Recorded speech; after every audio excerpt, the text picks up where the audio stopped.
অরিজিৎ সিং এর সঙ্গে সালমান খানের বর্ষা বলিউডে সবারই জানা। দীর্ঘদিন ধরে চলছিল তাদের সমস্যা, কেউ কারো মুখোমুখি হতেন না। অবশেষে তা নিয়ে মুখ করলেন সালমান।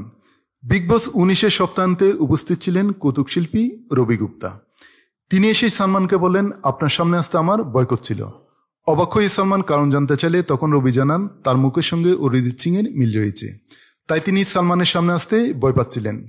এই কথা শুনে সালমান হাসতে থাকেন। তারপরে তিনি বিষয়টি নিয়ে খোলাখুলি কথা বলেন এবং জানান অরিজিৎ তার খুব ভালো বন্ধু।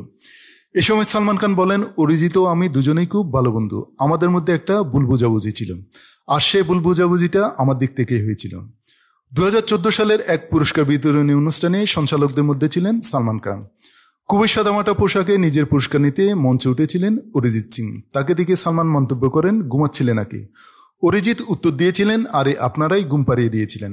অরিজিতের এমন মন্তব্যে দর্শক হেসে উঠলেও বিষয়টি ভালোভাবে নেননি সালমান। এই ঘটনার পরে নাকি সালমান তার কিক, বজরঙ্গি ভাইজান, সুলতান সিনেমা থেকে অরিজিতের গান বাদ দিয়ে দিয়েছিলেন। বিশেষ করে সুলতান ছবির জগ্গমিয়া গানটি গেয়েছিলেন অরিজিৎ, পরে সেই গানটি করেন রাহাত ফাতে আলী খান। সে ঘটনার পর 2016 সালে সামাজিক যোগাযোগ মাধ্যমে প্রকাশ্যে সালমানের কাছে ক্ষমা চেয়েছিলেন অরিজিৎ সিং। জানিয়েছিলেন তিনি কখনোই সালমানকে অপমান করতে চাননি, ভুল বোঝাবুঝি হয়েছে মাত্র।